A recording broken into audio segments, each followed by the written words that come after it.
Stories whispered, lessons shown on this channel. If I had known.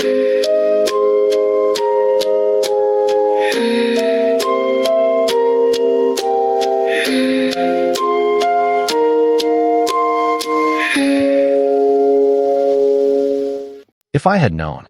The weight of 30 pieces of silver. I still remember the first time I saw him. There was nothing extraordinary about the way he looked. No crown, no royal garments, no visible sign of power. And yet, something about Jesus Christ drew people in. It wasn't just his words, it was the way he saw people. As if he could look straight through the surface and speak to the hidden parts of the soul.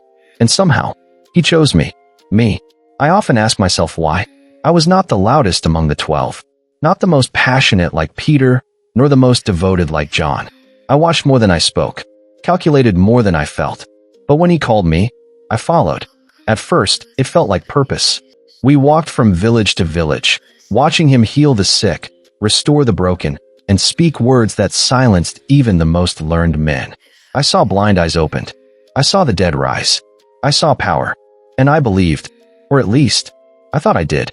But belief is a strange thing. It can live in your mind while doubt quietly grows in your heart. We all had expectations. We thought he would become a king. Not just any king, but the one who would overthrow Rome, restore Israel, and give us positions beside him.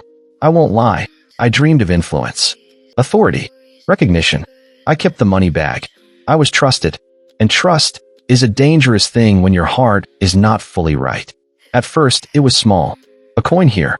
A justification there. I deserve this, I told myself. After all, I'm serving a greater mission. But the truth? I was serving myself. And slowly, quietly, something inside me began to change. There was a woman. She came with expensive perfume, worth more than what most people would earn in a year. And she poured it on him. Just like that. No hesitation. I was angry. Not because I cared for the poor like I claimed, but because I saw waste. Lost opportunity. Money that could have passed through my hands. I spoke up. Others nodded. But he looked at me. Not with anger, not with accusation, but with something far worse. Understanding. Leave her alone, he said. In that moment, I felt exposed. Seen. And I hated it. Because when light reveals what's hidden, you either step into it or run from it. I began to run. It didn't happen all at once. No, betrayal is rarely a single moment. It is a series of small decisions that lead you further and further away from truth until the final act feels almost inevitable.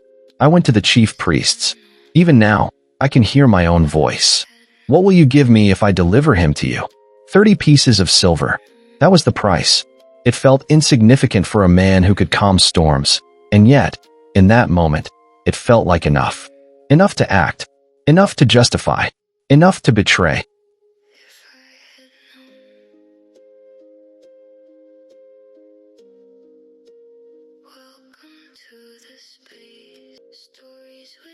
If I had known what those coins would cost me, I would have walked away. The night was quiet, but heavy. We went to the garden. I knew where he would be. I knew his habits, his prayers, his solitude. I led them there. And then, I approached him. "Rabbi," I said, and I kissed him. A simple gesture.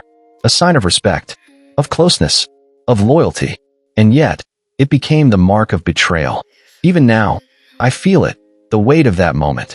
The silence that followed. The absence of resistance. He didn't pull away. He didn't condemn me. He simply allowed it. That was worse than anger. That was love. And I could not bear it. The coins felt heavier the next morning. What once seemed like gain now felt like poison in my hands. I heard the news. The trial. The condemnation. And suddenly, clarity came, but too late. "I have sinned," I said. "I have betrayed innocent blood." They didn't care. Neither did the silver anymore. I threw it back. Every piece. Let it scatter across the floor like the fragments of my own soul. But regret does not undo action.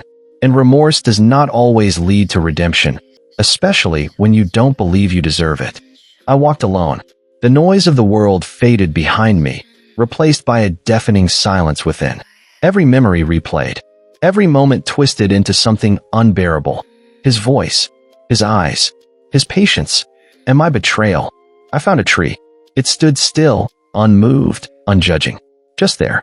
Unlike him. Because if I had gone back, if I had faced him, would he have forgiven me? I didn't stay long enough to find out. The rope was easier than the truth.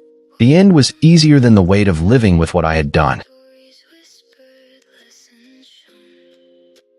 If I had known that greed would blind me, if I had known that small compromises would lead to great destruction, if I had known that love would be the very thing I would reject, I would have chosen differently.